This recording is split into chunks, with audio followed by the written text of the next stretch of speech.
이번 주제는 서동요와 미륵사지에 대해서 설명하도록 하겠습니다. 이 부분도 뭐 자주 출제가 될 수 있는 그런 영역인데요. 삼국유사에는 14수의 향가가 전합니다. 그 중에서 서동요라는 작품이 있는데요. 이 서동요를 보면은 요즘식으로 얘기하면은 중요한 그 공주의 스캔들과 관련된 일종의 찌라시죠. 그죠? 그래서 내용을 보면 선화공주님은 남몰래 사귀어 맞둥도련님을 밤에 안고 몰래 간다. 뭐 이런 식의 그런 요즘으로 말하면 좀 흉물스러운 내용이 되겠죠. 이런 내용이 있는데요. 이 서동요와 관련돼서 삼국유사의 기록을 종합해 보면은 진평왕이라는 왕이 3명의 딸이 있었는데 첫 번째는 덕만, 두 번째는 천명, 세 번째는 선화공주였고 이 선화공주가 바로 이런 서동요와 관련된 스캔들 때문에 결국에는 백제무왕, 한때 맞동 또는 서동으로 알려졌던 백제무왕에게 시집 간다라고 하는 그런 쪽으로 알려져 있었죠. 그래서 그걸 근거로 해서 백제무왕의 왕비가 바로 선화공주다, 신라의 선화공주다. 이런 설이 이제 대세를 이루고 있었는데요. 이 선화공주가 미륵사를 창건했다는 것이 또한 삼국유사에는 전합니다. 2000년대 들어와서 미륵사지 석탑, 현재는 미륵사가 터만 남아있기 때문에 보통 터지자를 써서 미륵사지라고 하는데 이 미륵사지를 정비하는 과정에서 미륵사 석탑, 이것이 이제 1900년대 초반에 벼락을 맞고 무너지면서 사실 완벽한 형태의 석탑이 남아있는 그런 형태는 아닌데요. 이걸 복원해야 한다. 일제가 이제 흉물스럽게 뒷부분 무너진 부분을 시멘트로 발라놨단 말이죠. 그래서 이 시멘트를 다 걷어내고 띄어내고 이 탑을 나름대로 어느 정도 완벽한 원형을 복원할 수는 없지만 복원하는 게 맞지 않는가. 그래서 이걸 분해하기 시작했다 이겁니다. 그래서 2000년대 들어서 이걸 분해해서 2007년도에 이 석탑을 다시 어느 정도껏 현재의 기술이 허하는 한 최대로 복원을 시키자 이렇게 계획을 세웠었는데요. 사실 2007년까지 뜯어내지도 못했죠. 왜냐하면 우리가 예측을 했던 것이 이제 미륵사지 석탑의 안에는 구조물이 좀 비어 있을 것이라고 생각했는데 예측했던 것보다 석자재가 10배 가까이가 많이 나왔다고 합니다. 그래서 2007년도에도 한창 분해가 이루어져서 완벽하게 분해조차도 할 수가 없었는데요. 맨 밑에 분해를 하고 나서 보니까 사리공이 있었다 이겁니다. 여기서 이제 사리암이 발견됐는데 그 사리암을 열어보니까 이 미륵사지 석탑은 백제무왕의 왕비인 사택적덕의 딸이 창건하였다. 그래서 이제 이 절은 죄송합니다. 이 석탑이 아니라 이 절은 사택적덕의 딸, 무왕의 왕비인 사택적덕이라는 인물의 딸이 창건했다. 이렇게 기록이 발견이 되면서 그러면 삼국유사의 무왕의 왕비가 선화공주고 이 선화공주가 바로 미륵사를 창건했다는 것은 잘못된 것이 아니냐 이런 식의 학설이 굉장히 대두되게 됩니다. 그런데 미륵사는 좀 굉장히 특이한 구조인 것이 대개 그 일반적인 절의 구조가 1탑 1금당 양식의 그런 특성을 갖습니다. 탑은 부처를 상징하는 조형물이죠. 원래는 부처님의 진신사리를 모시던 공간이 탑으로 변해서 부처를 상징하는 조형물이 됐고 금당은 불상이 있지 않습니까? 불상을 조형하게 되면 불상엔 대개 금칠을 한단 말이죠. 그래서 불상들을 보통 금인이라고 부르는데요.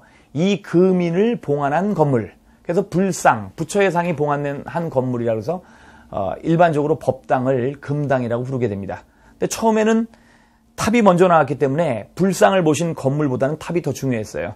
그래서 전체적인 그런 가람 배치 양식, 즉 절 배치 양식을 보면 처음에는 탑이 중심이고 불상을 모신 건물, 예배 장소에 해당하는 이 건물들이 3개, 그래서 1탑 3금당 양식으로 발전을 했다가 탑보다 상대적으로 이 금당, 아무래도 예배 장소가 더 중요하다 보니까 바로 불상을 봉헌하는 건물이 중요해지면서 1탑 1금당 양식으로 발전하고 하는 방식으로 바뀝니다. 그러다가 마지막에 가서는 아무래도 탑보다는 금당이 더 중요하다. 불상을 봉헌하고 예배 장소가 더 중요한 게 아니냐. 그래서 쌍탑 1금당 양식으로 발전하는 그런 특성을 갖습니다. 예컨대 얘기를 하자면 1탑 3금당 양식이라고 한다면 황룡사를 얘기할 수가 있죠. 황룡사 구축목탑이라는 거대한 목탑 앞에 건물이 3개의 건물동이 있는 1탑 3금당 양식의 대표적인 건축 양식이 이제 황룡사가 되겠고요. 그 다음에 이제 1탑 1금당 양식이라고 한다면은 저 백제의 백제에 무덤이 많이 모여있는 부여에 능산리 구분이 있었던 능산리 절터. 절의 이름은 알려져 있지 않죠.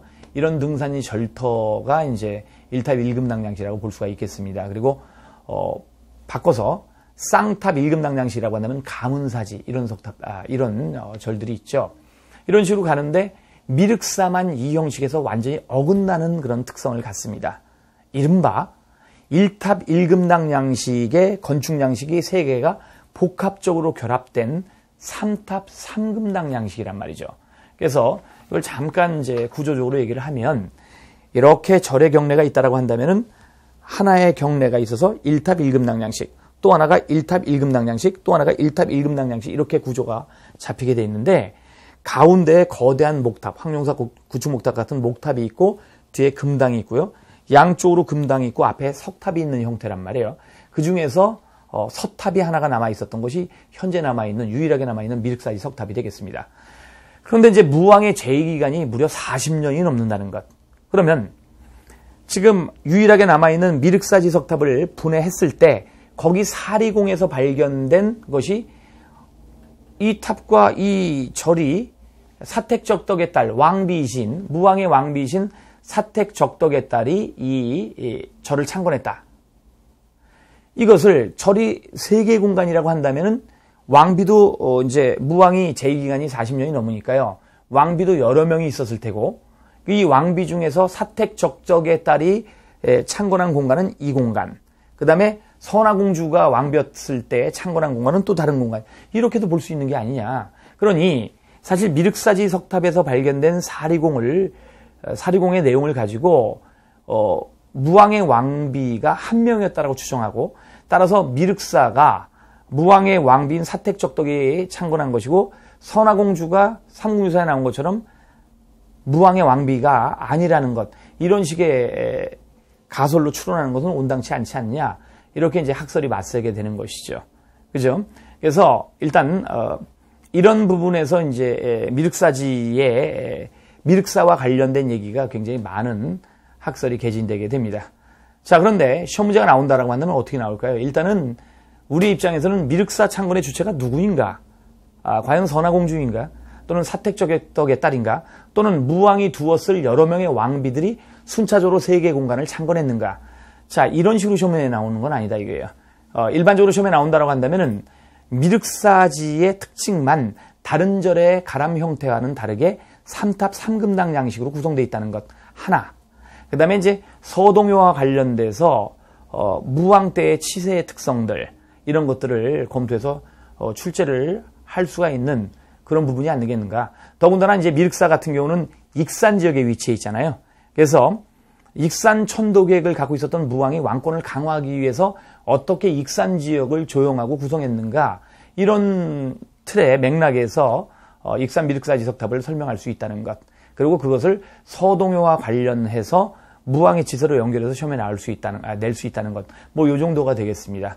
그래서 서동요와 미륵사지를 가지고 이제 무왕 때의 치세의 그런 특성들을 우리가 검토하고 출제할 수 있다는 것을 말씀드릴 수가 있겠습니다.